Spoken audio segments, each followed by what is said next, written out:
Here we are. Welcome back to Finals Week 3 preview. 2 games to get over. But I tell you what, Rugby League continues to keep giving, and we talk about stealing headlines on Finals Week. Marky Mark steals the headlines of Finals Week, defecting back to Rugby Union for 2027. I think good on him. I think he's come to the game and he's obviously succeeded. He had a plan. He come here and done that. I'm not sure if he'll get picked on the tour to go away at the end of the year now with his decision to go back to rugby, but it's not for us to decide, but I'm sure they may look elsewhere. But his decision to go back to rugby is obviously shattering for the NRL, but I believe he'll go back, play the 27 World Cup, play a year or two, then be back in the game, and clubs will be chasing him left, right and centre again. Yeah, I agree with you. I think we're just lucky that we got him over for a year. I mean, you can't really criticise the guy or have too many comments on it. 2 years. He'll get this year. He'll get 26 away.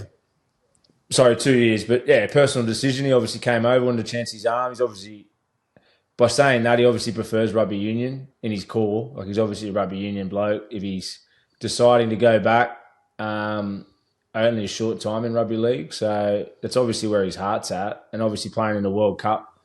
Has he played in the World Cup? He played in the last one, didn't he? In France. Yeah, I believe he did. Yeah, he did. Yeah, that's where he killed it over the French World Cup. So yeah, he's obviously got aspirations, a lot to do in rugby union. And I mean, let's just talk about from a global point of view. If I'm a rugby union guy as good as him, and you've had a taste in rugby league, and you have an option to maybe come back in a few years, you can't blame someone for wanting to go to the World Cup, maybe play in Japan, south of France for a few years. When you're thinking about setting yourself up, some fucking big money in rugby union worldwide. So he's obviously got visions and goals to sort of conquer that. And then who knows, he might come back. But he couldn't have done any more in a short period of time, could he? Like, his year this year has just been out of this world. Gets another year next year. As you said, he might go on a tour this year. He'll obviously want to maybe tick off some rep footy. The Dual International would be massive for him. Dual International, and then a chance to maybe play Origin as well next year. You know, who's to say if he doesn't have a big year? Definitely if he goes on the tour, he's a chance of playing in the Blues next year. So, yeah, what a player. What a blessing he's been to rugby league more than anything. I'm just grateful that he's come over. It's been able to watch him and do his thing. And we know what Nick's like as a man. He's a pretty loyal man when he likes you. And I dare say that there would be a door left open for his return in a few years back to the Chooks if he keeps playing like he is. Well, there's a couple of doors left open. There's Suoliti. The door's been left open after the 27 World Cup also. So there could be some sliding doors getting opened at the Roosters post 27 World Cup for the Rugby Union. But yeah, it is a massive loss for the game. But when one goes, another one comes up, and I'm sure a team will unearth a superstar like Marky Mark in the next year or so. So what's lost will be gained in someone else over the next period of time. But until then, we'll get another look at Marky Mark in the Roosters' colours next year. But that will be the last for a little bit. And that's really the only news outside of finals talk at the moment. Obviously, the big news for the Melbourne Storm is Jerome Hughes is back and named in the number 7 jumper. Ezra Mam and Adam Reynolds named in the Broncos teams. Adam Reynolds in the 7, Ezra Mam in the 14. So it'll be interesting to see how that plays out. But yeah, we might as well dive straight into the first game. And our mate our mate Gabe's still over gallivanting around in Bali. He's having a good time. He sent some midget boxing this morning. To our group chat. He's having a great time in Bali. The Cobes is taking the reins, and he's in the hot seat, and he's about to give us a cheddar update. Just before we go into that, I was just going to say, what's the wrap-up of finals before we jump in? I was just going to say, we obviously did our review show. Has there been much negativity come out of camps for their failures, the teams that have lost? I saw a bit of chat around the Bulldogs. Hey. And what's gone in the wind stays in the wind. Oh, brother. I could have just gone on. We don't talk about the past. We don't talk about the dead burn. We're talking about we're looking forward. We're rebooted. We're looking forward. Yeah.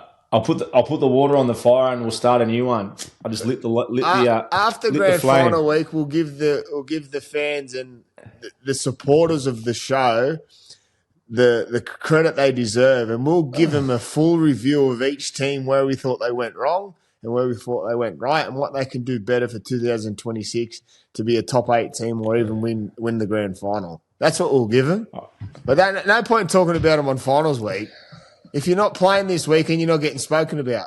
Marky Mark's special because he's what he's done this year, and he stole some headlines this week. Sorry, boss. And sorry, Victor Radley's still stealing headlines for not getting in trouble. But we'll leave that one too. That's a touchy subject. I know why you tried to cut in, because you're about to talk about the cheddar. So obviously last week, Toddy took the Panthers. He's got a cheeky grin on his face. Mitch took the Raiders. So Toddy sits at 30, Mitch on 25. Wow. How's that fucking happen? 25 to 30. We talk about the Panthers 12 weeks ago on the bottom of the ladder, and all of a sudden they're 1 week out from the grand final. 3 or 4 weeks ago, I was 3 behind you. Hey, so that knock a good man down. Hey, credit where credit's due. Well done. Thank you very much. Risks. Thank 4 in a you. row. Looked into your crystal ball. You've got a bit of a magic touch. I'll give you that. I was a bit complacent. I went with the great Canberra Raiders team, which, along with 99% of the population, thought they were going to win, and they let me down. So, unfortunately, I haven't jumped the ladder. Up first, Friday night, we got the Storm playing the Sharks. The Storm are $1.37 coming in favourites. How do we see this one going, boys? Well, just before, when I had to browse over the teams, Melbourne Storm are full strength right across the park, other than Nelson and Solomona. That's massive. 1 week out from the grand final. I know At Melbourne too. I know Jerome Hughes is probably iffy with his hand, but we know at Melbourne they're a professional outfit. They're not gonna pick a player if he's underdone for a weekend out for a grand final. One, because the risk of if they win, he won't be there for the grand final day. Two is if it makes it worse or he just doesn't get through the game because they don't have cover. They've got cover for him on the bench in Wishart, but Jonah Pez is named at 21. So there's no real out-and-out 7 cover, but they've done it before without Pez. Obviously, he played that stellar performance the other week, but Wishart would jump in if he was injured. But from all reports, Hughes is firing fit and ready to go. And with that, I have to say the Melbourne Storm. But the Sharks have answered your call, and Mitch. When you spoke about the other week that they've got a fair bit to prove, they've answered your call, and not that they would give a rat's ass what we're saying. Do you reckon Fitzy's listening? Hey, Piercy said this, make sure you deliver. But they've delivered, and they're flying under the radar still. There's obviously always talk and speculation about their form and things like that, but I believe they're going under the radar, and they're just knocking ducks off the post. And this is their toughest challenge. Obviously, Raiders last week was a tough challenge for them, but with losing Strange, they went in underdone, but they're up against a pretty much a fully fit Melbourne Storm team. Yeah, I've been saying it for a couple of weeks, as you just said. I reckon it's been about 6 or 7 weeks in the making. Like, they've built slowly, been under wraps. I really rated the way Fitzy's led them. Hasn't said much. Any press conference he's done, he's been very, very strategic, very man of few words. He's played it really well, and he's got him in great form. So even the way Mulatano's coming out, that's a storyline. I've seen him come out today and say something crazy. I can't remember this specific quote. Cody might be able to read it out for us, but something about the opposition flexing their muscles. I love it. He just said that opposition's got big, pumped up muscles, 6'2", and he's just a scrawny little winger. But when he comes out and does his thing, they whimper or something like that. So yeah, but they've got a bit of something about them, and they're delivering on it. There's a bit of staunchness about Cronulla, different to what we've seen over the last sort of final series. So yeah, I think the biggest, most impressive thing for them to get to the grand finals, the improvement in their attack. We've been saying that every week. We said that after the last 2 final series. Nico and Trindle and Brayley are combining superbly. Perfect style of footy that suits that team. And keep saying it, that left edge is as lethal. Out of all the teams left, it's nearly as lethal as any team out of that top four on that left edge with Mulatano, Trindle, and Nico coming around there at times.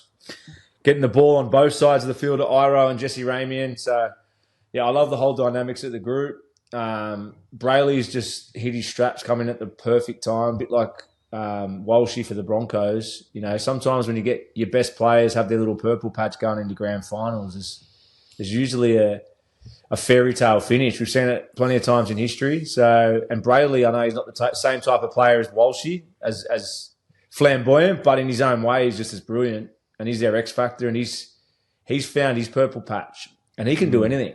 I honestly wouldn't be surprised if grand final day came around, they got themselves in there, and he's there holding the Clive Churchill. There you go. There you go. Okay, well, if that's your crystal ball, how does the Sharks beat Melbourne? I'm going to go Sharks. I'm going to go Sharks. Yeah, I need to. This is for 3 points. You put your balls on the line way too late, son. Put it this way, I had no other option. I'm coming from a selfish point of view to beat your ass. You're never going to beat me. Or at least get closer to you. Thank you. Because otherwise I may as well admit defeat, and I don't want to do that. I'm going for the Sharks. But I also think, honestly, the Sharks can win. Yeah. I think the thing is, with Melbourne, as good as they are, I don't think their defence, and I think Bellamy or someone came out, it was one of their greats. It was either the coach or one of their ex-greats, Slater or Smith. I can't remember exactly who said it, but they said it's probably the best that they play with the ball. Out of all their good teams over the last 10, 15 years, it's probably nearly as good as they play with the ball, with the dynamics they got now, but their defence is probably not as good as it's ever been.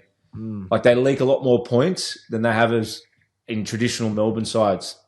And that worries me a little bit. That can hurt them. And as we just said about Cronulla back themselves in attack.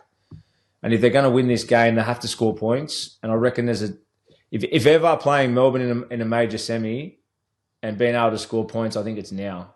5 years ago, I would have said they'd just choke you to death. They wouldn't leak points. I think there's a potential that they could leak points if they're not at their best. If Cronulla complete high, Melbourne have a bit of an off day. Jerome Hughes isn't at his best because he's carrying an injury. Well, I can see Cronulla winning.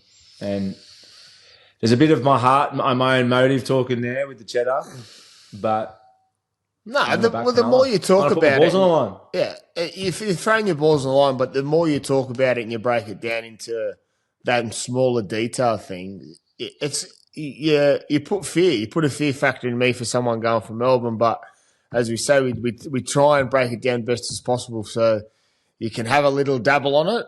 But the thing is that the four teams that are left, well, they weren't the best all year, but they're the best that's left, and both games can come down to individuals.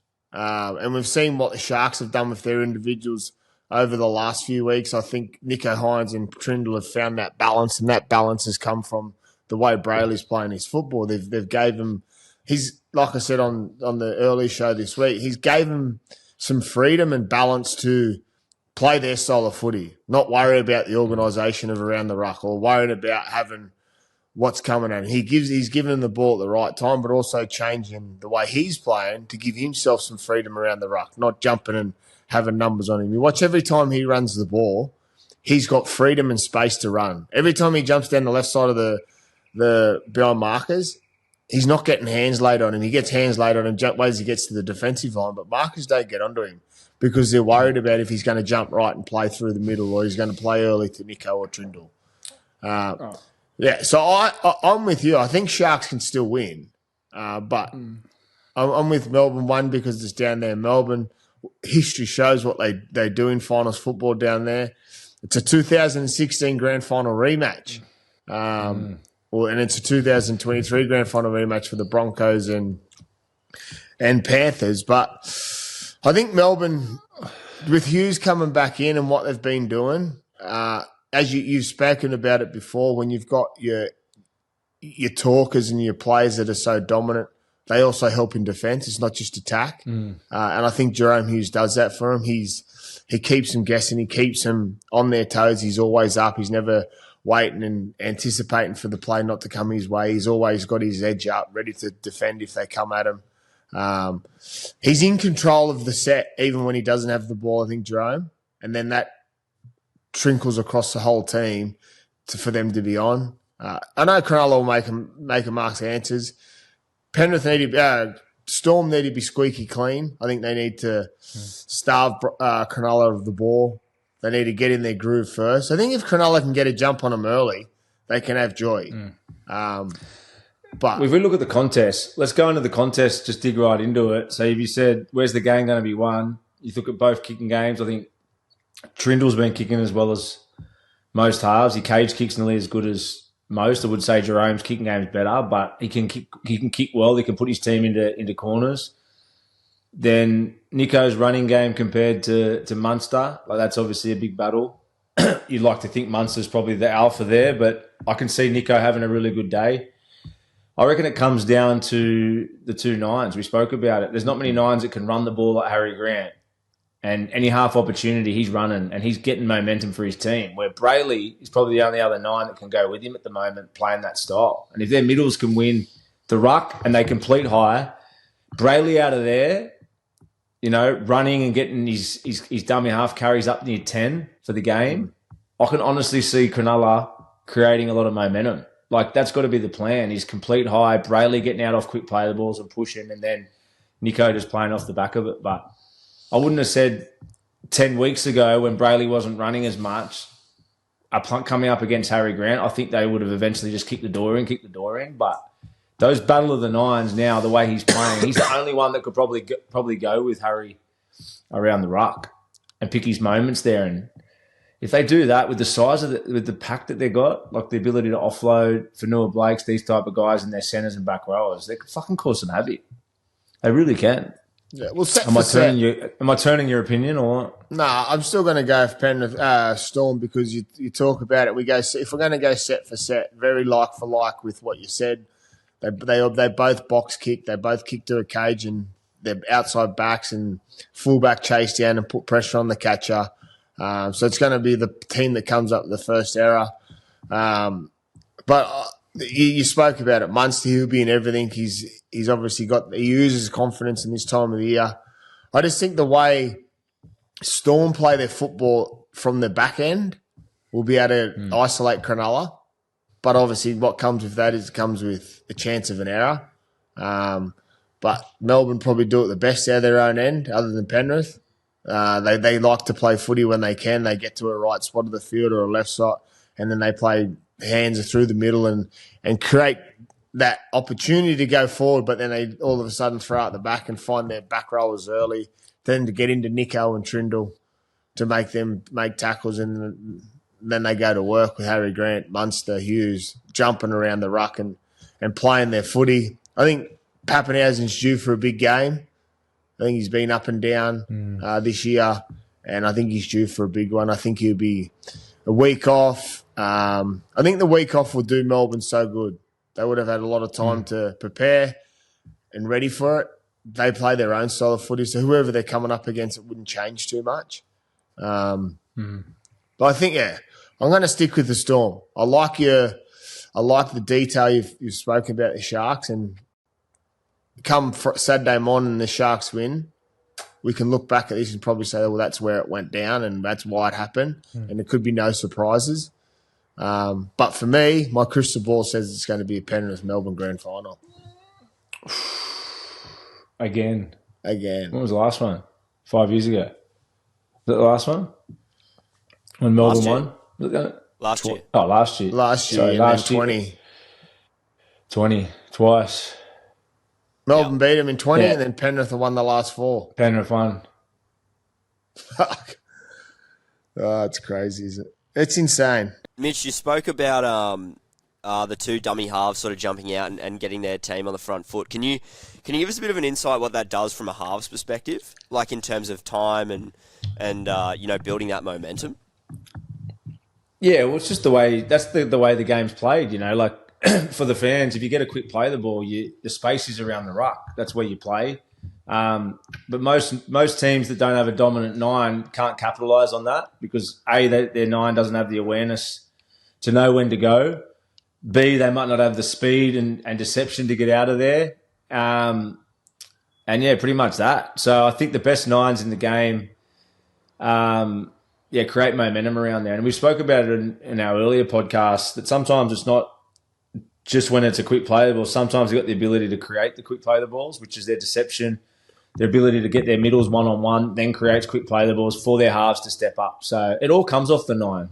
Everything comes off around the ruck. And Toddy just spoke about it too. The benefit both these teams have got is big middles and they've got big outside backs. We spoke about Militano, Ramey and these guys. They've got the ability to get that quick play the ball for Brayley to get out. And obviously Melbourne have got the same for Harry to capitalise off. So, yeah, the halves will play off the back of that. I think the risk for Cronulla when they don't have Brayley doing that, they go two side. They'll play two sideways. Nico has a tendency just to play lateral. And that's not going to beat Melbourne. But that's why I think they're in their best position to win this game, playing off those nines. And, yeah, I think it's a good question what you say because the nines today, for me, if you've got a good nine, they're your whole centrepiece of your attack. There's obviously other ways to play. If you don't have a dominant nine or one that's really creative, you can't play like that. But the most effective style, I think, is, you still need your best halves, but your best halves play off the back of the base being around that nine, creating space, and you need a nine that's quick.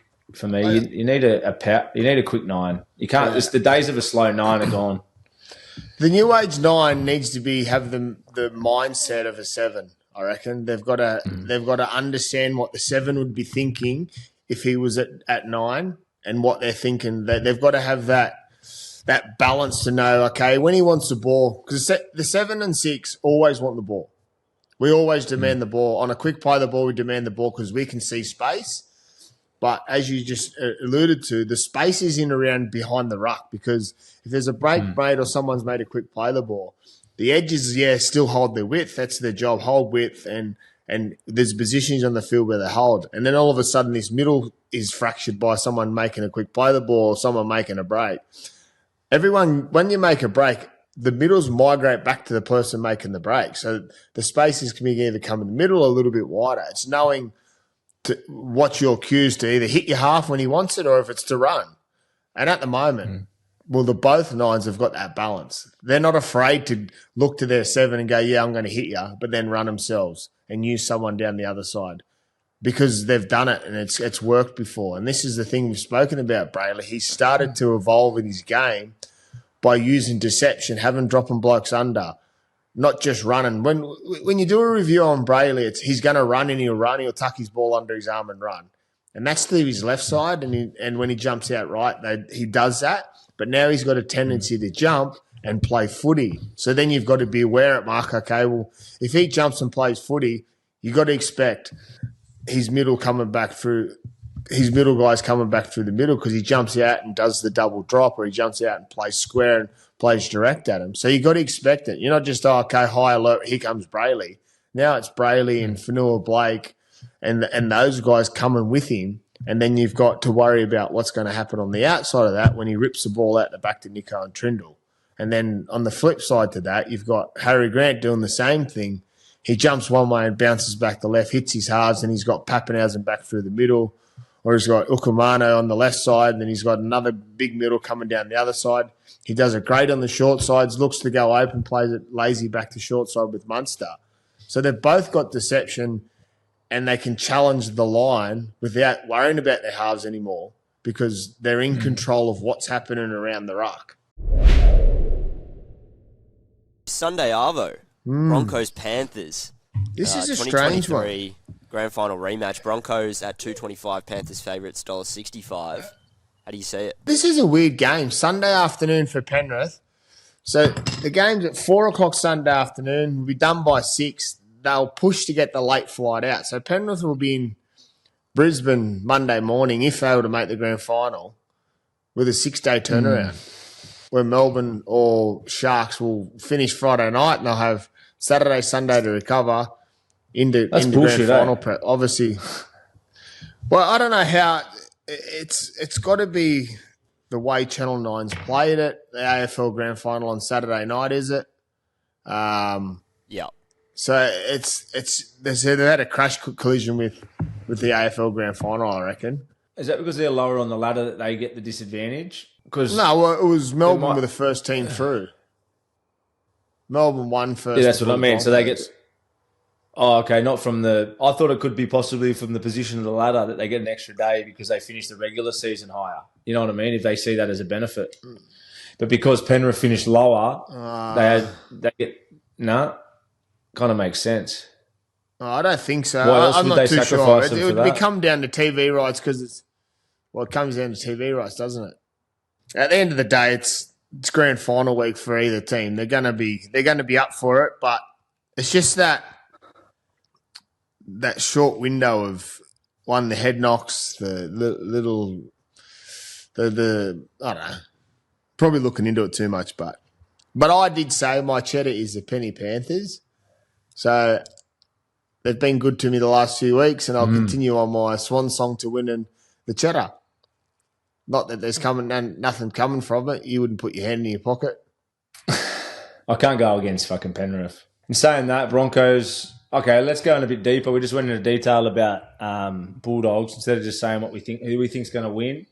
How does Broncos dismantle the Penrith defence? That's a bit of a deeper, good question. If we're going to really break this game down, for me, attack-wise, we know what we're going to get with Penrith. I don't think they're going to change technically too much. They'll just play their sequences out and back that they're going to score points. I don't think that there's anywhere in particular in the Broncos' defence that they would be obsessing over. I just think their high completion rate and their sequences is enough itself to get enough points over the line.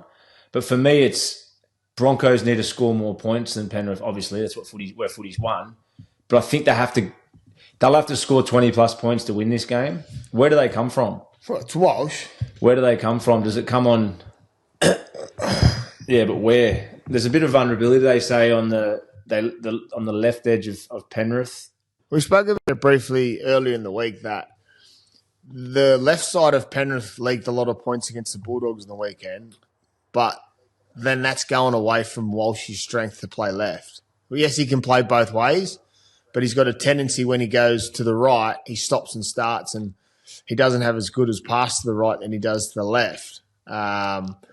So do you go away? Do you stick to your strengths, or do you go to someone else's weaknesses? And this is where I think a lot of coaches, a lot of player teams sometimes just focus on a short turnaround, focus on another team's weaknesses, and then all of a sudden get caught up in that. And then the weaknesses of that team has been fixed up during the week for themselves, and all of a sudden the weakness that you're going at is now not a weakness. They've changed something to fix that.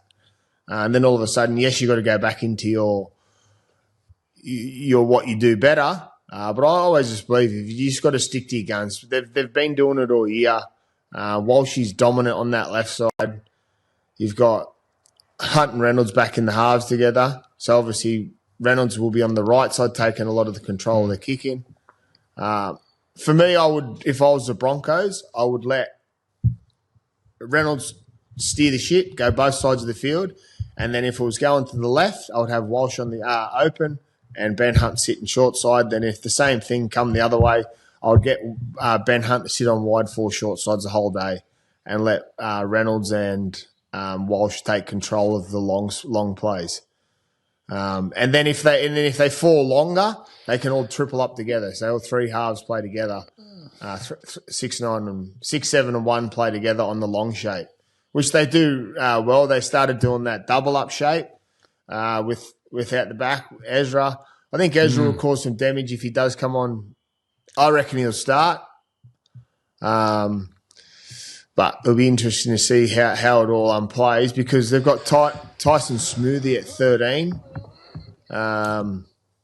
So it'll be interesting to see where it all plays out. I reckon I see Brisbane starting with a big pack.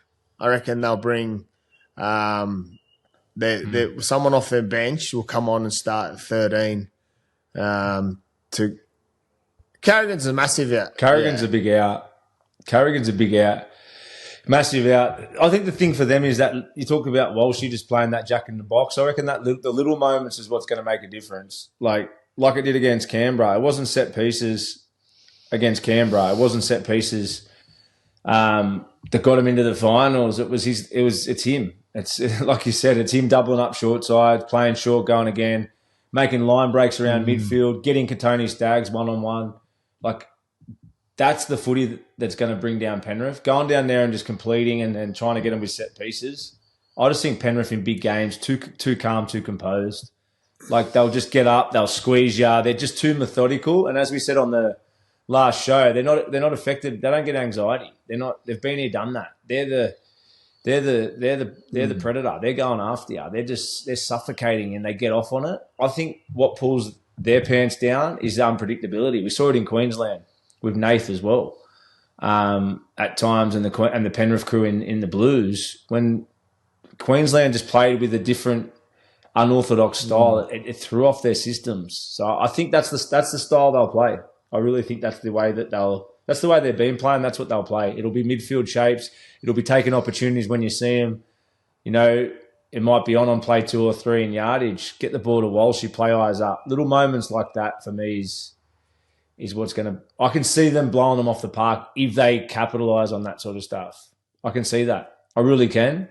With Reece, there's obviously a reward. Then with Reece, there's obviously not a reward because you can come up with errors. You turn over cheap possession early. They need to earn the right to play footy first. They need to bang down the front door on the Penrith Panthers. They need to use Haas. They need to get their outside backs to come in and cause havoc through the middle. They need Katoni Staggs making it personal with Jesse McLean. They need to win that physical battle early and then let themselves not ease into a game, because you can't ease a game into Penrith because they go into their system and they go into their structure straight away. You've seen on the weekend they had their cage rattled early by a charge down and they kick a penalty and they go down 2-0. Next set, Penrith get the ball, they fucking score. So they don't get, as you said, they don't get frustrated or phased about the presence of the scoreboard. So I think you need to do it physically, and it's hard to go, oh, well, you can't go out and hurt anyone anymore, but it needs to be, they need to do things faster and different than what Penrith are trying to do. So they need to be in their face and take risks in defence instead of attack. That's what I'm trying to say. Is that how do you stop Penrith's shape then?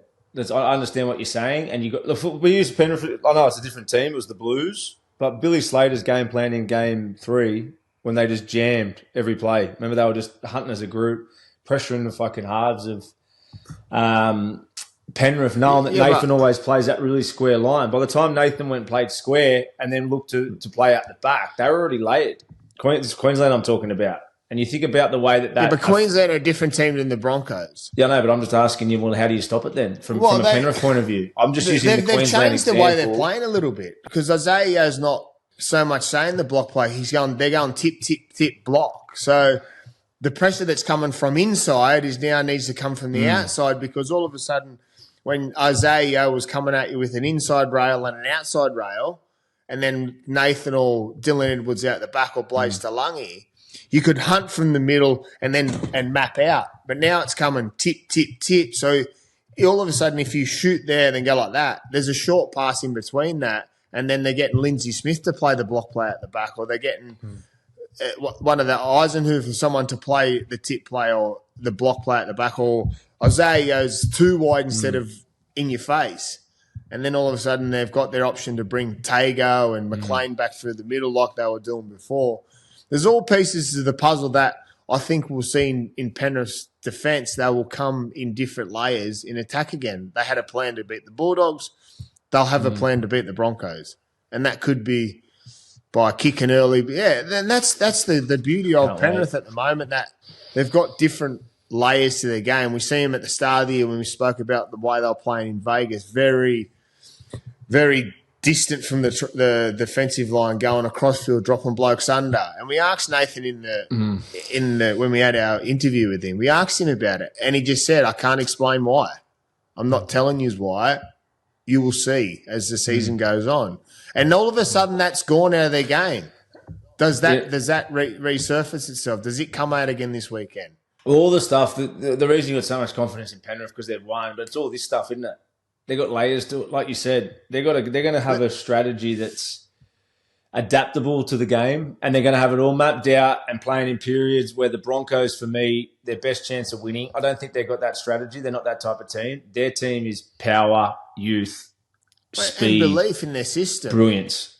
And if they can and belief in their system, if they can complete high, win the ruck with Payne Hassan, as you said, their big pack, that's their strength. It's individual brilliance, speed, and power. Where Penrith, as you said, they're just methodical, strategic, with layers. I want to know what this samurai is about. Did you see Nathan's comment? He come out and did a samurai post-try celebration, and he come out and said something like, "You wait and see." I want to touch back on the conversation when we done the interview with him. We asked him a few questions that day, and he didn't answer them because there was a plan in place of what's happening. He didn't want to answer them because he didn't want people to understand, or if there was, say, other teams listen, other players listen about the way he goes about his business. And obviously, credit to him. When you watch it, we even spoke about Mitchell Moses, the same thing. He spoke about things that he wanted to do different this year, and we've seen it come out on the field. Nathan's the same. We asked him about different players and why they do things, and he just said, I can't explain that. You'll just have to see why. You just mentioned then, the scary part for a Penrith team is what Reece Walsh turns up, what Ezra Mam turns up. We know what Reno you're going to get out of Reno. He's going to steer the ship. He's going to be barking. He's going to have energy in defence, getting his line speed up. He's going to have his kicking boot on. It's a shootout for the goal kickers. They don't miss in finals footy. So it's a recipe for a fucking blockbuster. This is the game of the round for me. It's because what's on the line, fucking for both games. The beauty is grand finals next week. There's so much to play for, but it's two teams with two games where it's the unknown of what you're going to get. The only team you probably know what you're going to get is the Panthers, but we've seen inconsistency in them this year, and they haven't played their style of football every week. And we've spoken about it 12 weeks ago, a bit over 12 weeks ago, they're on the bottom of the ladder. So there's a chink in their armour. There's a chink in their armour. The Broncos need to find it. I got one for you too. There's three teams have won the competition without finishing top four and getting the week off. So that's the other thing we're not talking about. They got fatigue on their the teams have had the week off have got freshness on their side. The opposition have got fatigue. That's a big ask, and it goes against. Yeah, but Penrith gave their players a week off. I know, but it's still in the history. They start to play every finals game to get to the grand final. Yeah, well, I hope they define it. We all want them to win. I want them to win. I'm not going to lie. I'm not going to beat around the. I'm going for Penrith. But if they can do it and define all the history, all the fatigue, all the teams not being able to do it because they're not fresh, all this sort of shit. Well, if they can do it, this will be their first year they're not losing anyone at the end of this season. Since they've lost the grand final in 2020, they've had 20 players depart. 20 players, and this would be the first year they'll probably lose none of them. It's honestly crazy, eh? Like we speak about it time and time again about the genius it takes to keep yourself so calm and motivated year after year, week after week. But it's worth going into it again. Like you actually can't comprehend. We speak about they talk about Michael Jordan, LeBron, Tiger Woods, like the all-time greats, having this cold nature just to constantly go about their day, win and win and win and win and win. You know, but it's unseen of in rugby league. And as ex-players who we had long careers and we played a lot of footy, but there's no way I could have concentrated for that long. Yeah. Let alone be good enough. Let alone be good enough. But to be able to, it's an ego you talk about without being deep. The ego, like you're thinking too far ahead, patting yourself on the back for your past performance, like to keep yourself not only as the leaders but the whole culture. To just constantly be motivated but have a temperament to just keep winning. I know it sort of speaks for itself, but it's sort of hard to comprehend it. And we spoke to Nathan about that, and we we're trying to get in his head and understand his head, and he's just got it. His dad's obviously got it. Yoey's got it. They've obviously just got a group of blokes that are such level-headed dudes that don't get ahead of themselves, that are just obsessed about winning and there's always a plan in place. Like the like end of last year, they had the documentary of the Undisputed about the pieces of the puzzle that they need to do. And I'm sure if they win the competition here, they'll have something that there was their mojo or motto that they went by, that they needed to solve pieces of the puzzle, and that could be a part of the samurai part. Who knows what it is, but there's so many. And we always talk about it, and because we were lucky enough to sit down with Nathan, and we were lucky enough to sit down with Renault too, and we got some great insights into it. But we spoke about the constant want to win and what they're building there, and he just said it's about belief. And even when they win competitions after the game, they sit and talk and they go, okay, well, there's more to come. There's that composure of, okay, well, our job's not complete yet. We're not retiring. There's more to come, and it continues to. Me and you were straight on the plane Europe holidays, fucking 5 nights in OB for no sleep, fucking straight to Croatia. Yeah, and that's the thing. The mindset we weren't thinking about the mindset is crazy, and that's just where the game is, and that's why. And we focused on Nathan a lot, and I'm happy to focus on it. And even we spoke about it. Well, we put a clip up this week, or Codes put a clip up at least about Nathan, and there's some comments. And I love comments because it means that they listen, there are footy nerds and stuff like that. But fucking one of them was like, he hasn't won a Dally M there. I tell you what, he can come have my fucking Dally M, and I'll take one of his grand final rings, please. Fucking please. Give us one of them. It's unbelievable how people just never, they're never happy, are they? You never make any. Hey, you know what? There's a perfect example.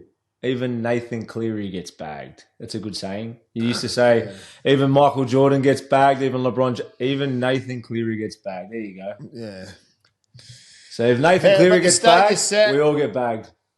The stage is set for fucking 2 blockbusters. That's why this is why rugby league's the greatest game of all. Get your popcorn out, your Diet Coke, not a beer, a Diet Coke, and sit on the couch and watch some footy. Where are you watching any plans for the game this weekend? Where are you watching? You got your feet up over there, Mitchie, or? Yeah, I'll have my daughter on my chest, probably coming off a shit night's sleep, feeding her, patting her on the back so she can fucking have a nap so I can watch the game in peace. I can't wait, brother. Friday night I'll be on the new couch. Susie brought a new couch yesterday, so I'll be on the new couch with no food. No food's allowed on there. And then Sunday, I think I'm going to sneak up to the ground and watch it myself. Ooh.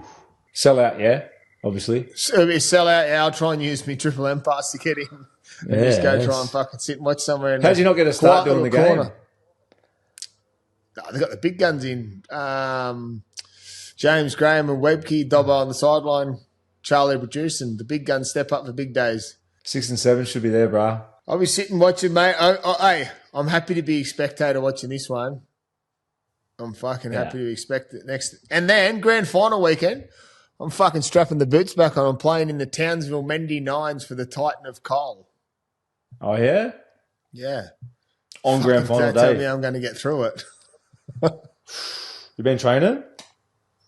Nah, a little bit. Just more training to keep my mind straight, not fucking training to look good or anything. Before we start dribbling shit, because we are approaching that hour mark, we will love yous and leave yous footy nerds and have a cracker weekend of footy.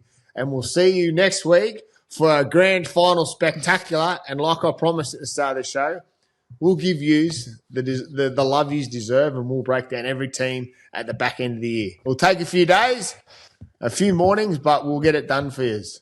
We love you, footy nerds. Black for Penrith. Black jumper for Penrith. Go the Panthers.